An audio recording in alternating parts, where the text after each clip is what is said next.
dari Iran dan retaliasi attack yang kemudian bisa dilihat ini membuat Amerika Serikat sebenarnya semakin terisolasi dari negara-negara GCC yang awalnya solid mendukung mereka. Lalu kemarin kita lihat sekarang sudah mulai ada variasi sebenarnya posisi, mulai dari Arab Saudi, lalu Kuwait, UAE, mereka sekarang berbeda-beda. Kalau Arab Saudi saya kira sampai sekarang masih solid untuk kemudian bisa menekankan sebenarnya jalur diplomasi. Dilihat dari bagaimana sebenarnya perwakilan mereka hadir di pemakaman Ali Khamenei. Rudal Kheibar Second, Rudal Fateh 110, Zulfaghar, dan Emad direkam dan dirilis tentara IRGC. Rudal-rudal ini ditujukan untuk menyerang pangkalan militer Amerika di kawasan Timur Tengah. Tentara IRGC meluncurkan serangan gelombang 21 dan 22 Operasi Nasr II. Mereka menyebut serangan ini merupakan serangan taktis presisi. Sebelumnya, rudal-rudal Iran telah menargetkan kamp Udairi dan bangunan tentara Amerika di pangkalan udara Kuwait. Komando Pusat Amerika Serikat atau CENTCOM mengumumkan gelombang serangan baru terhadap aset militer Iran pada hari Minggu. Serangan rudal dan jet tempur Amerika Serikat menargetkan pertahanan udara, pengawas pantai, maritim, serta peluncuran rudal dan drone Iran. Washington telah melakukan serangan berulang kali di wilayah Iran pekan ini, serta memberlakukan kembali blokade laut yang menargetkan kapal-kapal yang berlayar dari dan ke pelabuhan Iran. Teheran menanggapi dengan serangan rudal dan pesawat tak berawak terhadap pangkalan Amerika Serikat di seluruh wilayah Timur Tengah. Korps Garda Revolusi Iran IRGC mengatakan 2 kapal tanker minyak meledak di Selat Hormuz Minggu malam. Ya, terima kasih Mbak Aisyah. Tadi kita melanjutkan bahwa sebenarnya seberapa besar kekuatan Iran untuk melakukan perang total ini melawan Amerika Serikat? Akankah mampu benar-benar untuk jor-joran melawan Amerika dalam hal ini? Baik, kalau kita lihat sebenarnya Iran ini resilience karena buktinya dia sudah diembargo selama kurang lebih 40 tahun tetapi sampai sekarang dia masih berdiri. Dan kemudian kemampuan militer yang tadinya kita remehkan di awal peperangan itu ternyata bisa menghadapi negara dengan kekuatan militer terbesar di dunia. Nah, sekarang kita berada di dalam posisi yang cukup menarik karena dalam konflik ini tuh ada sekitar 3 tahapan nih. Tahapan pertama itu adalah penyerangan untuk kemudian bisa menggulingkan rezim. Kita sudah melalui itu dan gagal total, Epic Fury dan Roaring Lion. Yang kedua, ini permasalahan kontrol atas Selat Hormuz dan kita juga sudah mengalami hal itu. Kita masuk ke tahapan ketiga, yaitu bagaimana kemudian ya konflik ini dapat diselesaikan gitu. Nah, sekarang kita bisa melihat bahwa eskalasinya masih terus naik turun. Kenapa? Karena kedua negara saat ini itu terjebak dalam yang namanya adalah teori chicken game theory, ya, di mana keduanya tidak mau nih kalah karena deeskalasi. Maka dari itu dua-duanya mengekskalasi terus-menerus karena mereka merasa bahwa kalau saya deeskalasi, saya akan merugi. Nah, menariknya selama kemarin jeda MOU kemarin, baik Amerika Serikat maupun Iran, dua-duanya ini sama-sama sejujurnya kelelahan, ya. Amerika Serikat ini kelelahan karena hampir 50% stockpile munitionnya itu digunakan di Timur Tengah, sementara dia masih harus menggunakan deterrence ya di kawasan seperti Indo-Pasifik atau kemudian Eropa. Nah, sementara Iran, saya kira mereka sebenarnya ini cukup kelelahan secara ekonomi. Meskipun mereka resilience, tetapi memang ini berdampak besar embargo Amerika Serikat. Pertama, kita lihat ya, blokade Amerika Serikat itu membuat Iran merugi sekitar 435 juta US dollar ya di dalam satu hari. 13 miliar dalam satu bulan. Berarti itu kan angka yang cukup besar. Itu sama jumlahnya seperti anggaran pertahanan Iran sekitar 11 miliar US dollar dalam waktu 1 tahun gitu. Nah, akan tetapi yang cukup menarik dari Iran, menjawab pertanyaan Mbak Zila tadi, Iran ini sebenarnya memiliki kapasitas untuk bisa melakukan replenishing supply mereka itu dengan cukup kuat, dengan cukup cepat. Kenapa? Karena kalau kita lihat misalnya saja produksi dari drone Shahid 136 ya dalam 1 bulan dia bisa menghasilkan sekitar 50 sampai 100 model gitu dan itu sebenarnya angka yang cukup besar. Sekarang kita lihat dari Amerika Serikat, mereka membutuhkan waktu kurang lebih 4 tahun untuk bisa memproduksi dengan skala penuh di awal perang ini. Itu kan sebenarnya kemampuan yang sangat berbeda jauh.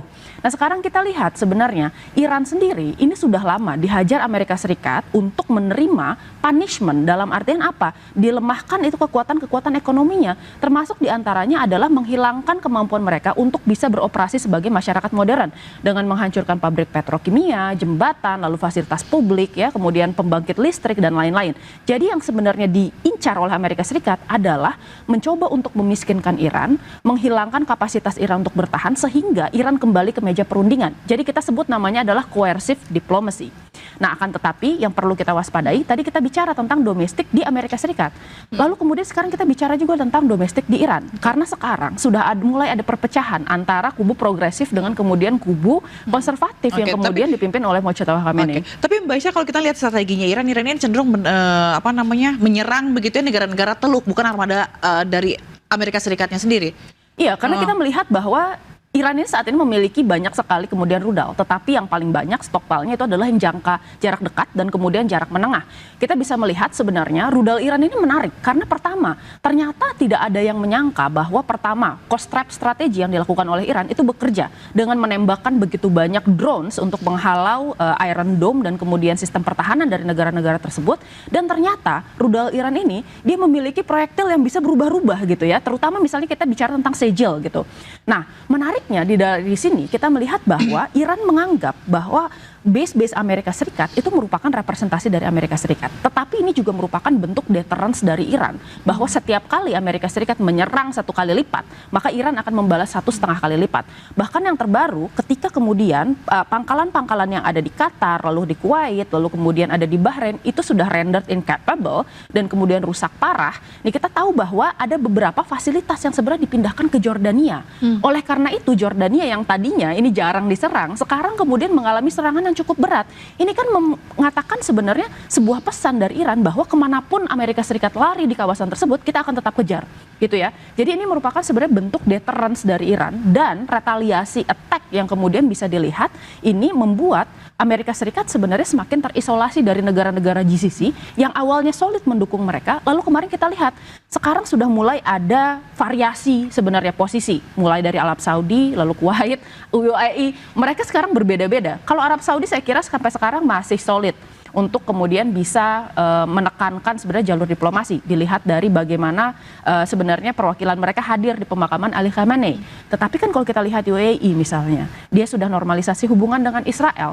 Lalu kemudian sekarang dia juga memindahkan baterai Iron Dome dari Israel ke negaranya. Dan ini memperlihatkan sebenarnya seberapa dekat hubungan mereka berdua. Belum lagi misalnya Oman yang sampai sekarang itu dekat dengan Iran juga dan berusaha untuk bernegosiasi. Mungkin ini Bapak bisa menjelaskan lebih lanjut karena keahliannya di Timur Tengah. Tapi yang kita lihat sekarang ini semakin kompleks dan negara-negara Arab Teluk ini berusaha untuk menahan diri agar tidak sampai menjadi belligerent atau pihak yang bertempur dalam peperangan Amerika Serikat, Iran dan Israel ini. Baik, kalau Pak Tabrani sepakat dengan Mbak Aisyah atau ada catatan sendiri? Gini ya, kita lihat itu sebenarnya kalau meja perundingan kembali dipaksakan gitu. Itu kan banyak sekali sayap-sayap Iran yang mulai dipatahkan. Misalnya sayap politiknya di Hamas, di Hizbullah gitu. Hizbullah itu kan sekarang sedang dibuat satu kondisi. Presiden Lebanon kan sudah meminta kepada Iran untuk tidak terus-menerus campur tangan di dalam urusan Lebanon gitu. Jadi Iran disuruh pulang. Nah, sekarang Hizbullah itu supaya terjadi perdamaian dengan Israel, salah satu syarat dari pemerintah Israel kan Hizbullah harus dilucuti senjatanya.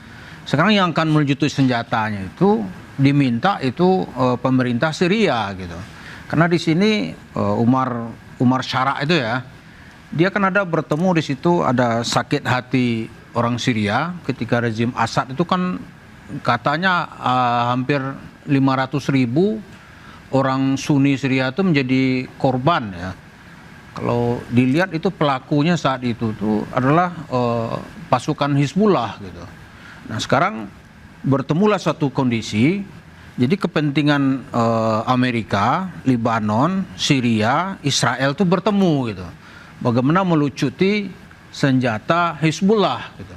Nah kalau ini terjadi, Hizbullahnya kan nggak mau dilucuti, karena di situ banyak juga mantan-mantan pasukan Bashar al-Assad itu, serangkan larinya ke Lebanon Selatan itu.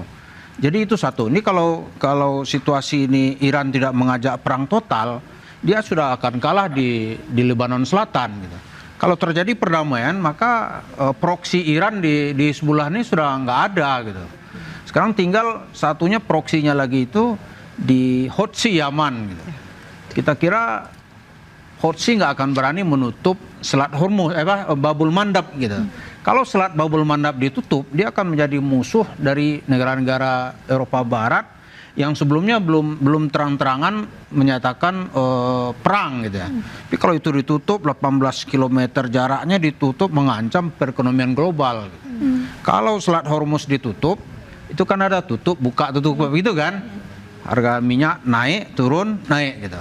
Tapi belum semua negara merasa terancam gitu. Tapi kalau Selat Babul Mandab yang ditutup, semua negara akan terancam. Jadi kita lihat lama-lama kemampuan Iran ini ya karena dia lama di embargo ya, di embargonya lama sekali gitu. Kemudian membuat dia tuh sulit secara ekonomi itu setelah Selat Hormuz itu ditutup total oleh Amerika gitu. Berat sekali dia. Karena makanya juga udah kasihan sekarang kan ya. Iya, berat sekali dia. Karena itu ya yang diserang itu ya yang seperti tadi itu yang rudal-rudalnya jaraknya itu yang menjangkau negara-negara di seberang laut mereka gitu. Lalu kalau ini berkepanjangan, kan sekarang Uni Emirat Arab kan juga sudah menandatangani kerjasama memproduksi rudal drone murah gitu, yang diproduksi oleh Ukraina. Kan Ukraina kita lihat berapa waktu lalu itu bisa menembus Moskow kan, drone murah gitu. Diproduksi juga secara massal. Jadi kita lihat untuk ke depan ini ya perangnya akan makin panjang nih. Karena produksi Iran itu drone rudal tuh banyak sekali dia punya ternyata. Banyak sekali. Lalu kita melihat bagaimana dampaknya nanti terhadap negara-negara lain atau dampak global dari perang berkepanjangan ini. Tapi jangan dijawab dulu Pak Tabrani karena kita akan jeda terlebih dahulu. Pemirsa jangan kemana-mana, tetaplah bersama kami.